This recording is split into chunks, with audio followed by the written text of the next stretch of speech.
Berita utama hari ini adalah soal Novel Baswedan yang menyebut ada dugaan jenderal polisi terlibat kasus teror kepadanya. Apa dampak dari ucapan Novel terhadap keberlangsungan kasusnya? Kita bahas bersama Koordinator Komisi untuk Orang Hilang dan Korban Tindak Kekerasan atau Kontras, Yati Andriani. Mbak Yati, selamat datang di Kompas Petang. Ya. Pak Novel mengatakan ada jenderal polisi terlibat. Kontras melakukan penyelidikan, apa mengamininya atau menemukan hal yang serupa atau gimana? Pertama harus saya sampaikan bahwa apa yang disampaikan oleh Mas Novel itu bukan satu serangan yang ditujukan kepada institusi kepolisian. Yang kedua, posisi Mas Novel sebagai korban dalam kasus ini ketika kasusnya sudah 2 bulan tidak ada tindak lanjut, maka sangat dimungkinkan dia juga bisa memberikan petunjuk-petunjuk yang terkait dengan kasusnya. Dan kami melihatnya sebetulnya apa yang disampaikan Mas Novel terkait dengan keterlibatan seorang jenderal itu harus jadi satu informasi yang bisa ditindaklanjuti oleh pihak penyidik atau kepolisian, ketimbang harus berpolemik apakah kenapa ini dilempar ke media, kenapa ini dilempar ke publik begitu. Saya akan kutip dulu pernyataan dari Novel Baswedan kepada jurnalis Time Jonathan Emmon di rumah sakit di Singapura pada 10 Juni lalu. Novel mengatakan, saya menerima informasi bahwa seorang jenderal polisi terlibat.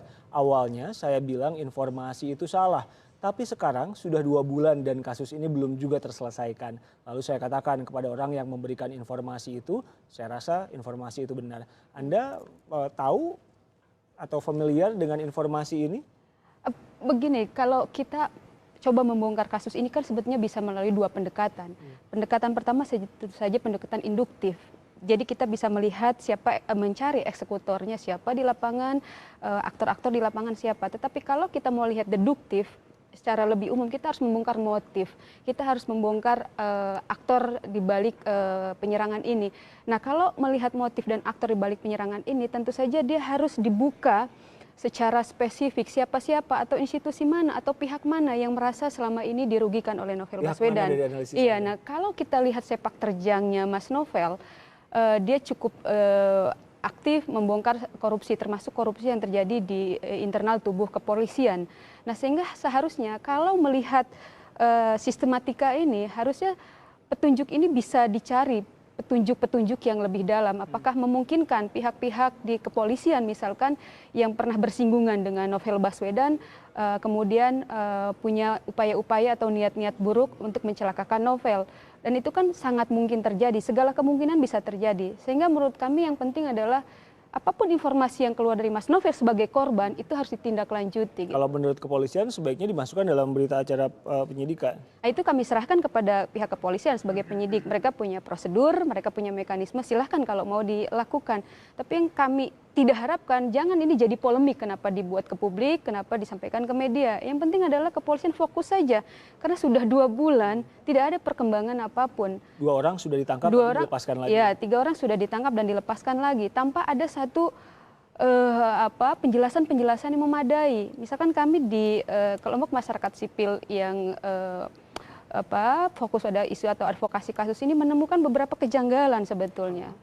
Misalkan sampai sekarang polisi belum menjelaskan sidik jari ini punya siapa, karena banyak sekali fakta-fakta atau bukti-bukti yang tertinggal di lapangan, cangkir yang dilemparkan. Kenapa kepolisian menyatakan belum menemukan sidik jari, padahal cangkir itu dilemparkan dengan sangat sistematis langsung mengarah kepada mata Novel, dan cangkir itu cukup besar. Kemudian sudah sejauh mana CCTV semua yang ada dalam rekaman-rekaman CCTV, termasuk seseorang yang datang ke rumah Novel menanyakan gamis laki-laki yang sama sekali tidak pernah dijual oleh Mbak Emil sebagai istrinya Mas Novel. Sejauh mana sudah kepolisian membongkar siapa orang ini sebetulnya? Kita paham kepolisian cukup punya kemampuan gitu. Nah, kami khawatir jangan-jangan ini bukan soal kemampuan kepolisian, tetapi memang ada upaya-upaya tertentu di dalam kepolisian untuk memblok kasus ini menjadi mengambang. Itu yang kami khawatirkan. Itu tadi makanya harus dibongkar siapa-siapa saja sebetulnya dari pihak kepolisian, tentu saja secara individu ataupun personal yang memang barangkali tidak suka kepada Novel atau merasa dirugikan atas sepak terjang Mas Novel dalam membongkar korupsi di tubuh kepolisian. Dan harus diingat, banyak kasus-kasus kejahatan luar biasa seperti ini yang tidak terbongkar, itu biasanya memang dilakukan sangat sistematis dan terorganisir, dan biasanya memang melibatkan, dia bisa oknumnya, dia bisa institusinya begitu. Dalam kasus Munir contohnya, tidak bisa dibongkar sampai sekarang karena kita memang menemukan ada dugaan-dugaan institusi-institusi tertentu atau oknum-oknum dalam institusi tertentu yang terlibat. Nah, jangan sampai dalam kasus novel. Tapi kan apa yang dikatakan Pak Novel itu frontal sekali menyebut institusi yang jelas, jenderal pula. Oh iya, itu menurut saya nggak ada masalah Mas Novel bilang begitu. Hak dia sebagai korban 2 bulan menunggu perkembangan tidak ada apa-apa. Kemudian dia melempar ini, itu sebenarnya harusnya jadi petunjuk untuk ditindaklanjuti oleh kepolisian. Ketika 2 bulan tidak ada perkembangan yang signifikan seperti yang Anda katakan tadi, Anda melihat petanya gimana nih kasus? Iya, kami khawatir ini ada upaya-upaya untuk membuat kasus ini mengambang, begitu. Sehingga memang menurut kami hal-hal yang terkait dengan fakta-fakta atau petunjuk-petunjuk yang sudah ada di lapangan, menurut kami belum ditindaklanjuti secara maksimal. Termasuk soal sidik jari itu bukti yang sangat penting dan relevan. Termasuk soal siapa orang yang datang sebelum peristiwa penyiraman air keras ke rumah Novel yang sangat tidak biasa dia menanyakan gamis laki-laki. Ini mengatakan level kasus ini melibatkan orang-orang yang... Ya, kalau dalam temuan kontras kami menemukan memang kasus-kasus yang sulit untuk dibongkar, sulit untuk diselesaikan, biasanya memang melibatkan pihak-pihak yang terorganisir dan dilakukan secara sistematis sehingga sangat sulit untuk dibongkar. Kami mengingatkan sebetulnya kepada kepolisian, kepada penyidik, kalau memang ada petunjuk keterlibatan atau keterkaitan oknum katakan di dalam kepolisian, ya dibongkar saja, jangan sampai ini ada duri di dalam tubuh kepolisian tapi akhirnya merusak institusi kepolisian karena tidak dibongkar duri ini, tidak dicabut duri ini. Anti korupsi mengatakan perlu dibentuk tim investigasi khusus dan lain-lain. KPK juga ke kepolisian koordinasinya belum begitu intens terkait kasus ini. Anda melihatnya gimana? Nah, sejak awal peristiwa ini kami sudah mengusulkan harus ada satu tim independen atau tim gabungan ya yang bisa bekerja secara independen, netral, dan maksimal, karena kalau hanya diserahkan kepada kepolisian, kami khawatir di sana ada konflik kepentingan, karena kita tahu Novel beberapa kali bersinggungan dengan kepolisian. Terakhir dia dikriminalisasi karena kasus di Bengkulu ketika dia menjabat sebagai anggota kepolisian. Nah, kita sudah sejak awal mengingatkan harusnya memang Presiden ada di depan memimpin pengusutan kasus ini, dan ingat penyerangan terhadap Novel ini sudah yang ke-6 kali. Bayangkan, ini sudah 6 kali dan harusnya penyidikan ini tidak hanya fokus pada penyiraman pada beberapa waktu lalu, tapi dia harus dibongkar secara sistematis sejak awal apa yang terjadi terhadap Novel. Yang kedua, ini penyerangan terhadap KPK, bukan hanya Novel secara individu. Presiden kan sudah mengatakan berdiri di belakang KPK walaupun konteksnya bukan spesifik soal ini. Iya, itu juga yang kami pertanyakan, berdiri di belakang KPK tetapi diam ketika ada kasus yang sudah 2 bulan tidak diselesaikan. Dan Presiden harap mengerti ini bukan Novel individu. Novel adalah presentasi publik, orang yang memberantas korupsi, dan rakyat di negara ini menunggu dengan sama korupsi itu harus dihentikan. Nah, harusnya Presiden ambil sikap, bentuk tim supaya kepolisian juga bisa bekerja dengan maksimal. Kalau dari data kontras, hal yang terjadi pada Novel Baswedan ini marak kepada penyidik KPK atau gimana?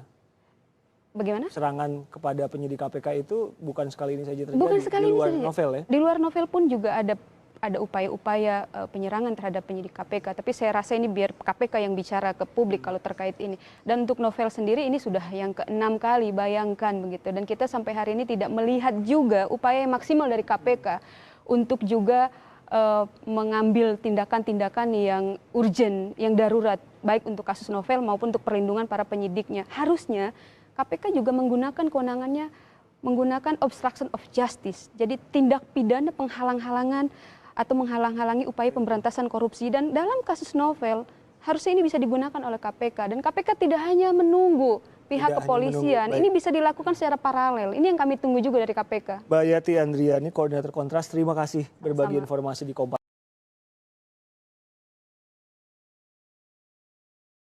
Penyiraman air keras terhadap Novel Baswedan menjadi sorotan media internasional. Dalam wawancara dengan media internasional Time, penyidik senior KPK itu mencurigai ada keterlibatan jenderal polisi dalam penyerangannya. Wawancara oleh Time dilakukan pada 10 Juni lalu. Time mewawancarai Novel dari ruang perawatannya di Singapura. Novel pun buka-bukaan terkait dengan teror yang menimpanya itu. Novel mengaku mendapatkan informasi adanya keterlibatan seorang jenderal polisi. Awalnya Novel tidak percaya atas informasi itu, namun karena penyelidikan kasusnya sudah berjalan 2 bulan dan tanpa hasil, Novel merasa percaya atas informasi itu. Novel diserang pada 11 April 2017 seusai menunaikan sholat subuh di masjid dekat kediamannya di Jakarta Utara. Setelah itu polisi terus mencari pelaku teror, namun hingga 2 bulan kasus ini bergulir, tidak ada satupun terduga pelaku yang dijerat pidana.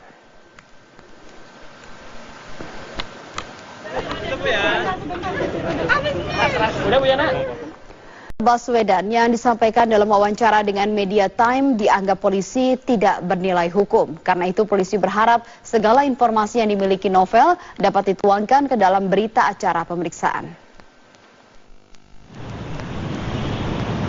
Penyidik senior KPK Novel Baswedan membeberkan bahwa ia mendapat informasi ada keterlibatan Jenderal Polisi di petinggi Polri yang terlibat dalam kasusnya. Mabes Polri mengaku belum mendapat informasi akan hal itu. Namun Kabagpenum Divhumas Polri Kombes Pol Martinus Sitompul berharap agar informasi-informasi penting yang dimiliki Novel dapat disampaikan ke penyidik. Silakan percayakan kepada penyidik Polri, dalam hal ini Polda Metro Jaya, untuk mengungkap ini. Kalau penyidik KPK, kita pahami bahwa sebagai seorang penyidik tindak pidana korupsi, tentu berbeda dalam hal penanganan kejahatan jalanan, sehingga kita ingin menyampaikan kalau ada informasi-informasi silakan diberikan kepada pihak kepolisian yang akan menindaklanjutinya nanti. Sementara Komisi Pemberantasan Korupsi enggan berkomentar mengenai informasi Novel yang disampaikan kepada Time. KPK masih berharap Polri mampu menuntaskan kasus teror ini. Ya itu lebih baik kan, makanya saya pengen ketemu nanti ketemunya selain Polda juga misalkan ada Pak Kapolri gitu ya, kalau lebih baik. Mau desak untuk bikin tim? Belum. Kita bicara sama Polri dulu lah ya. Tapi Polri sudah ada informasi dari Polri belum Pak terkait dengan perkembangan kasus Pak Novel?